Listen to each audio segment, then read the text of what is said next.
Ghost roads. Forgotten routes which, in a lot of instances, have been replaced by newer segments. But the old ghost road routes are still traceable on old maps, and a lot of them are still traversable. Now, my first video on this a few months back did quite well, and I've had quite a few comments asking me, you know, when's the next ghost roads video. So here we go. Since then I've found 3 more examples in the local area of Bedfordshire by just scouring Google Maps, really, and I think they're some quite cracking ones that I found.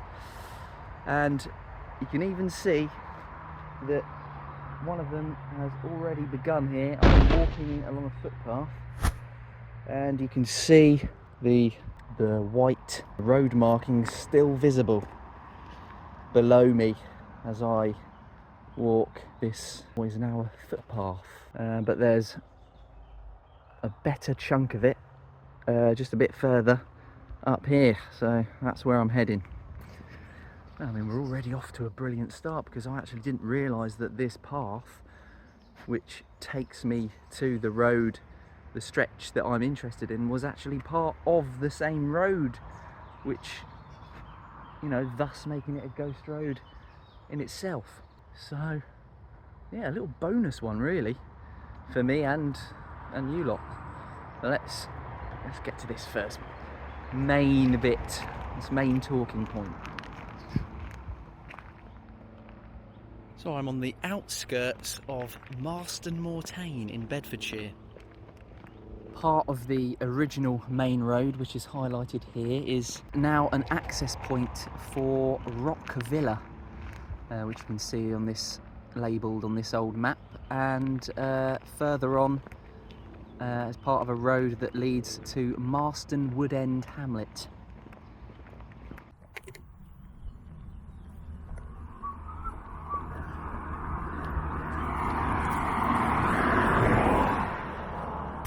Just got to get over this now. Nicely done.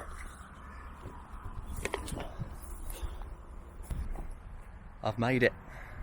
Well, you join me here at the first instalment of what is part of the old Woburn Road, the newer of which used to be the route of the A421 up until about late 2010, when that itself was bypassed by a brand new dual carriageway, which now sits about half a mile in that direction, meaning that this is yet again an old version of the road, the original route of the road.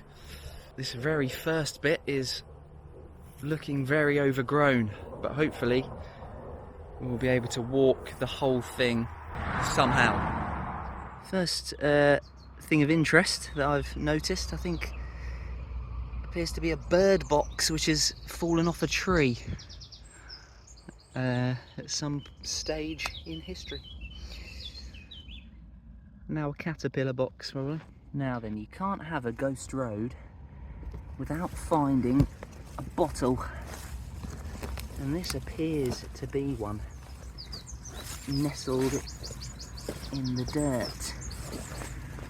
And they can be quite interesting if they have any identification on them. I don't think I'll find many that's going to beat the one I found in my very first outing, but you never know. What do we have here? It looks to me like a milk bottle. In fact, we do have writing on it there. And what does it say? Unigate. Hey, it is milk. Do you need an extra Unigate pinter in your fridge? Which seems to be a theme on the side of old roads. Milk bottles discarded. And someone was telling me that back in the mid-20th century, workers, when they were cycling home from work, used to drink bottles of milk to line their stomachs before they went out drinking at the pub, which is likely an old wives' tale. I mean, does milk really line your stomach before drinking? Maybe I should give it a go, but that could be the reason. You know, they used to cycle down these roads, down a pint of milk, toss the bottle to one side. Yeah, I wonder. I feel like at the moment, I'm thinking, God, I bet even GeoWizard hasn't come across a cluster of stinging nettles quite like this one. And all of his straight line expeditions. Flipping heck, this is unbelievable. But it has to be done. We have to see the road. This is what we're dealing with here, bearing in mind I am 6 foot something, slowly but surely gouging my way through. If I drop my camera down there, oh dearie me. I think I can finally see the route. Oh, freedom and road. That was treacherous. To the poor insects in there, I probably came across as one of those things. Deforestation, absolute machine battling through there, but I've made it, I'm through. This is the ghost road, which hasn't been driven on probably since the 70s, maybe. I'd probably hazard a guess at the 70s. Just get a layer of this mud away. There's your proof, tarmac. Officially tarmac. That is clearly tarmac under there, eases any speculation. I know I'm on the right route, and I'll just check the GPS to see which part I am on. I'm right here. Okay then. I've just skirted a little bit around this crop field in an attempt to avoid the next clump of stinging nettles, and hopefully now I'll be able to get back in here to see if I can re-access the road. And yes, I can. Here we are. This looks very promising now.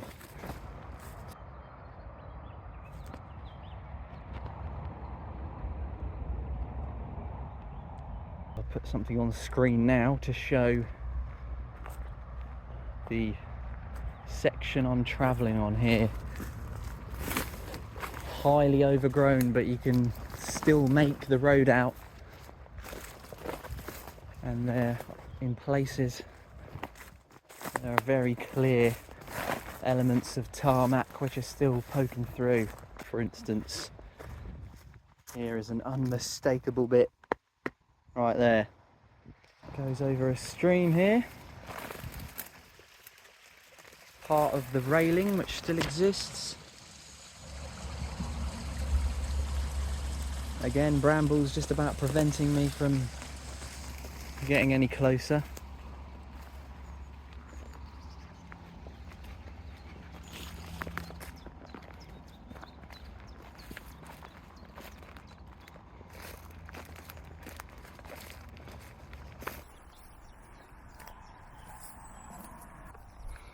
There we go, souvenir.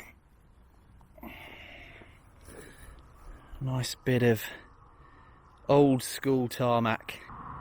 Nice chunk of it there. I wonder how many cars passed this one and which was the last. Possibly more interestingly, what was the first? Just to the east of this ghost road there is technically another ghostly route in the form of a former tramway. You can see the route of it partially still visible on modern maps, and when comparing this to 1950s Ordnance Survey maps, it's revealed as a tramway which linked two clay pits with Marston Valley Brickworks. But a network of trams, in fact, are revealed by looking at these maps, servicing two brickworks in close proximity.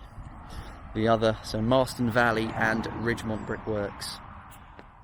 Here's a fence near one of the ditches to the side, and what looks like an old footbridge that goes over the ditch.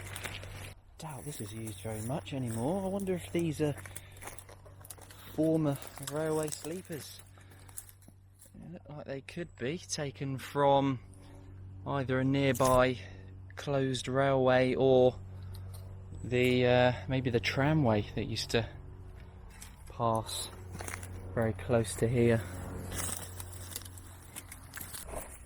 I'm going to use this natural one to get back over the ditch. It's not very good though. We've just gone round this bend, but just a bit further up here there's a more prominent one. Let's make our way over to that. I've spotted something with a logo just to the side here in these bushes.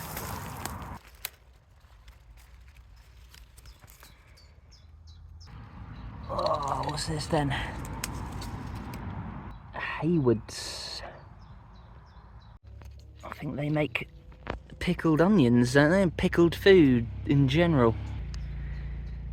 Interesting choice of snack walking along a road or in a car.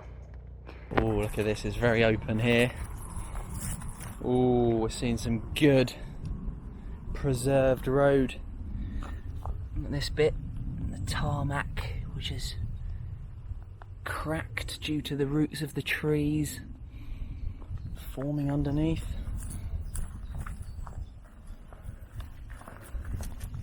And just down here is that corner section. I'm just coming up to the part now which juts out the most. And according to the maps, at this spot here that I'm on now, the tramway used to pass it almost directly parallel.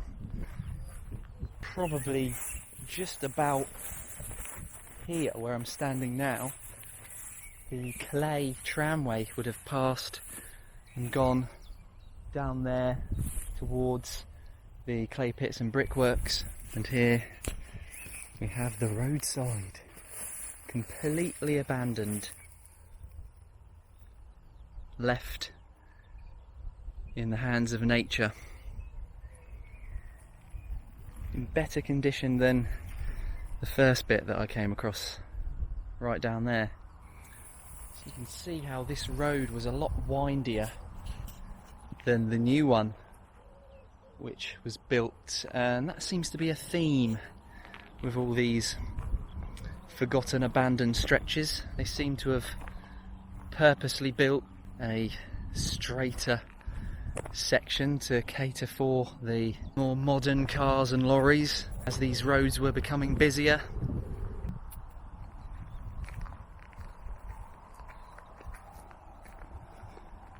Not too long left then of this stretch. It will eventually come out onto the new bit, which is where it will continue under the tarmac of the more modern road. What the hell is this all about? Have I come across a little fly tip? When it was dumped here, it's probably quite a few years ago. I mean, an old sack barrow there that's rusted away entirely. An old greenhouse that fell to bits, and someone thought, oh, you know what? I'm just going to dump it here. If anyone's lost a balloon with a cartoon fox on it, then, well, this is where it's ended up. So you can come and claim it back if you want. I wonder if this field is soon to be built on, and if so, what will be the fate of this road? Will it be reused, or will it be churned up and completely lost to the history books? Time will tell. I'm sure as I'm met with another wall of stinging nettles. It's easy to see that I've reached the end of this first example of Ghost Road as it re-meets Woburn Road there. I bet a few of my relatives would have once negotiated this bend when driving towards Bedford.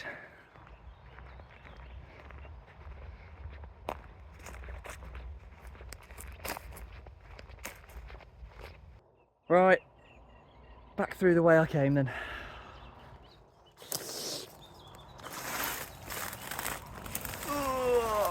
Well, it's not going to be as difficult because I trampled myself a little walkway.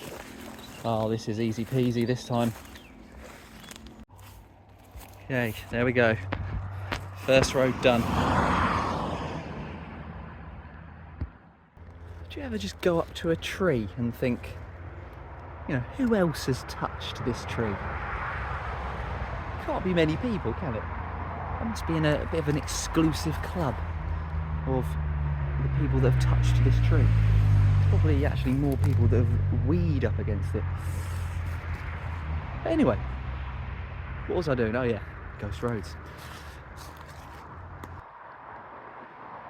Now, this is something that I'd usually consider doing at the end of my video, but after Nettlegate, I am gasping for a pint, so I'm going to go to the pub mid-video this time. I think the Bell in the village is actually a rare breed that open from 12 till 12 on a Monday, especially in terms of village pubs anyway, so let's have a crafty pint.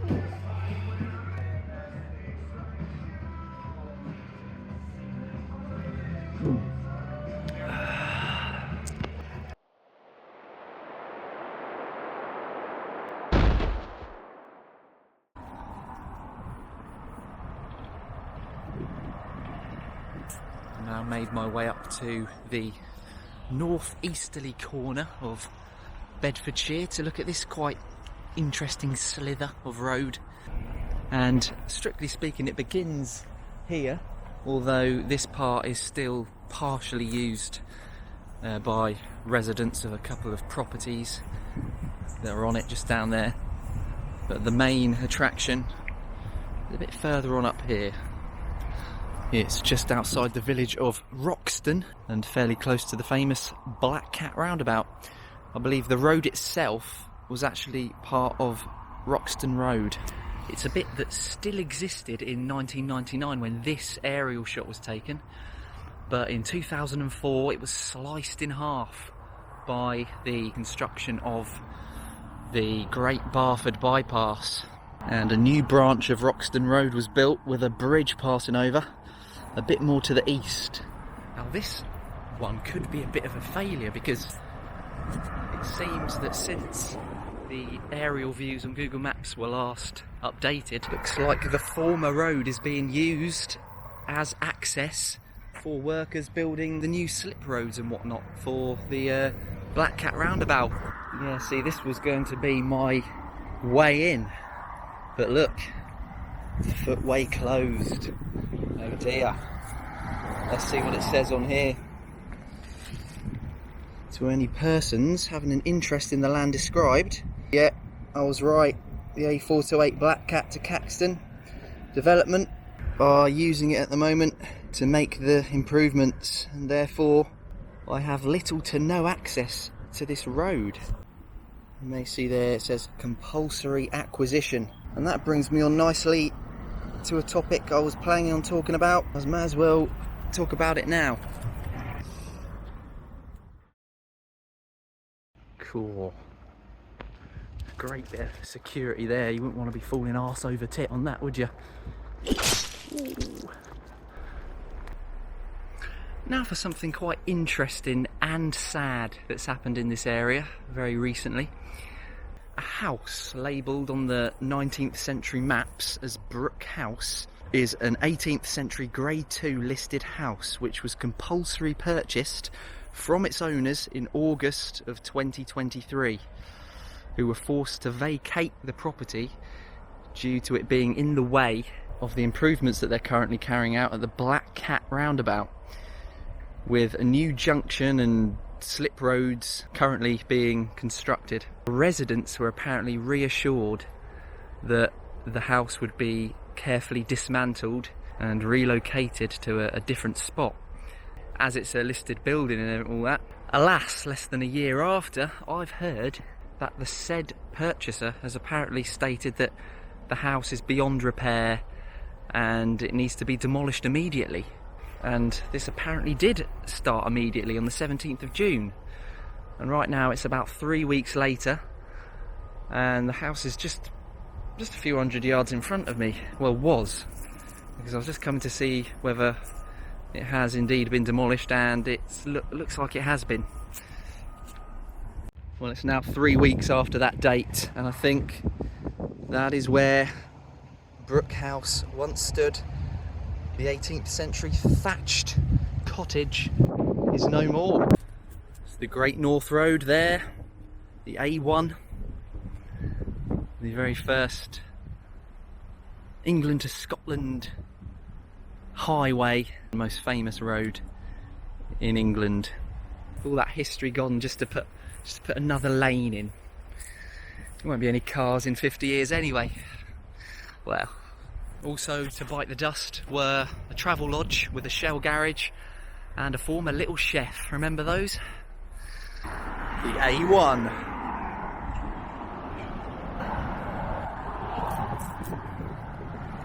Oh, I've come around the other side and this is as close as I can get.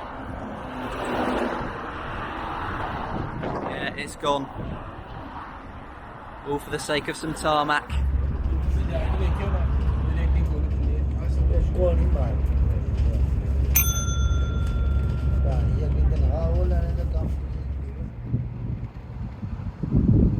Where that lorry's coming towards me is where I thought I'd be able to look. Even the south part of this road was being used pretty much all the way up by road, by work access. So let's not dwell on it, on to the next one.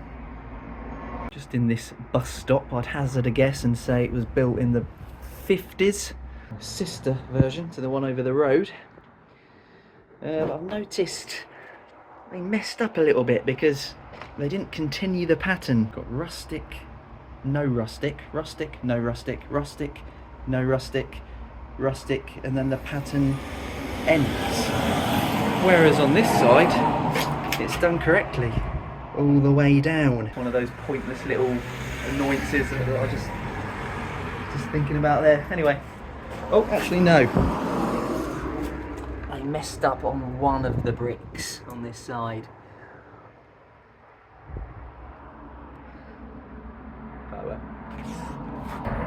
Well, after that horror show, I've stepped out of the comfort of Bedfordshire for this last road into the strange, unfamiliar surroundings of Cambridgeshire in Brampton near Huntingdon, which of course was once its own shire.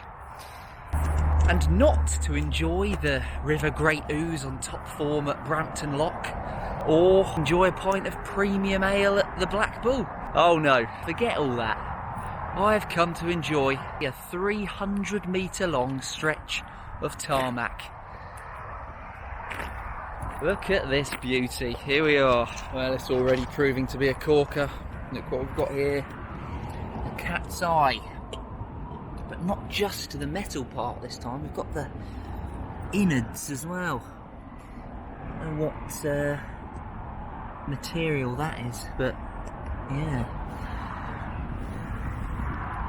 There must be other people that would get up at 6:30 and catch 2 45-minute buses to come and see a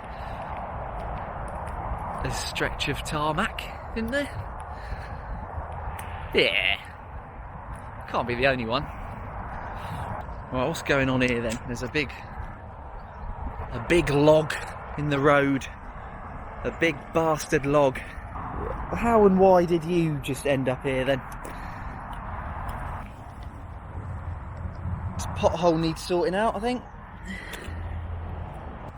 Now this one was a bit of a last minute decision, as I did have a final one lined up that was also in Bedfordshire, but this one I found it on Google Maps quite late on and I was intrigued, so I just couldn't pass up the opportunity to come here really.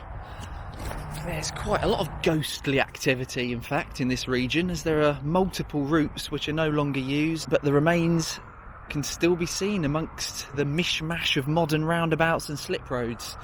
Until a few years ago there seems to have been a more appetising ghost road just to the south of the Brampton Hut interchange, but that has clearly been almost entirely wiped out by a new flyover which follows a new alignment of the A14 which bypasses the former route for a good few miles. Looking a bit more closely at where that road used to be, it seems as if it now serves as pedestrian access to a new housing development. Here we are then, Brampton Ghost Road. How many of you Huntingdonshire residents know of this? Know that this one exists then? I mean, it is possible to go up there into that new bit of road and go onto Street View and have a look. But yeah, this is where it ends, and once upon a time would have gone straight through there before it was chopped in half. It's a brilliant, brilliant ghost road. What more do you want from a ghost road? All I've got to do now is find something that was lobbed out of a car in 1995 or something. Right, let's go and inspect the ditches. What can we find? What man-made thing can we find lying down here? What's this? A bottle, yes. What the hell is that? What am I handling here? Oh, it's a B&W & Co. Who knows what this one is then? I won't Google this one. I'll wait and see if someone lets me know in the comments. I'll leave it as a surprise. There's something off a car here. Is that a wheel centre? Yes, it is. And with me not being much of a car expert, what car do you think that's from? Satisfactory ditch, but let's have a look at this side. Can it compete? What do we have in here? Alright, well, it's got security on the door. I think the dream find when doing this is just, you know, just something with a date on it, a best before. I like that. And then you get a sense of how long it's been sitting there for on the side of the road. Don't try this at home. What the hell is that? Oh. What have we got here? It's a Phillips, part of a razor. How the hell does that get here? God, some things just don't make a lot of sense, do they? Much like what I'm doing right now, but does this crisp packet have a date on it?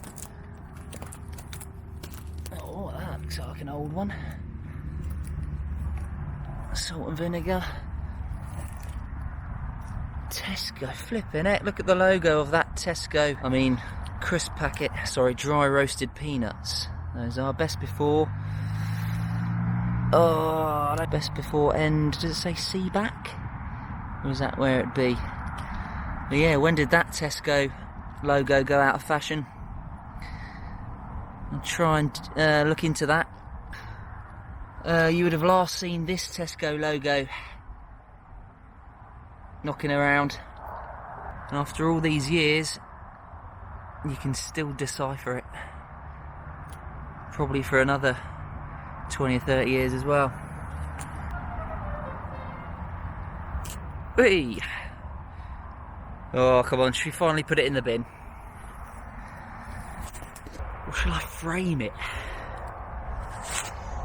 Yeah, I'll put it in the bin. A can of Lucasade. The base for best, well, thanks to whichever car drove over that. You can't see it. What's that? Is that off a car? Looks like it might be. Is it off a car? Anyone know? Oh, there's a rare opportunity to see a bit more of a cat's eye here. So how far does it go in? There we go, the underneath. Yeah, not very interesting really, is it? Let's put you back. Not that you're much use anymore. Looks like at one stage they had a pretty weak attempt at fencing this road off. I doubt that lasted very long, did it? I mean, come on. You have to try better than that. Oh dear, someone actually has stolen a cat's eye there.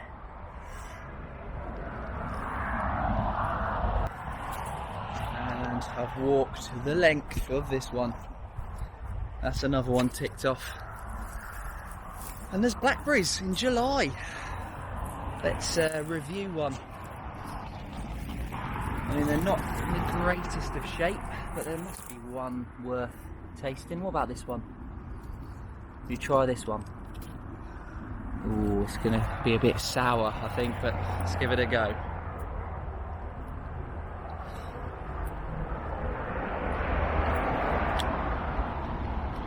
You know what? Not too bad.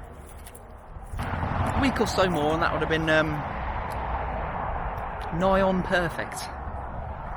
These ones won't be ready for a while. Look. Blimey, these are well established ones.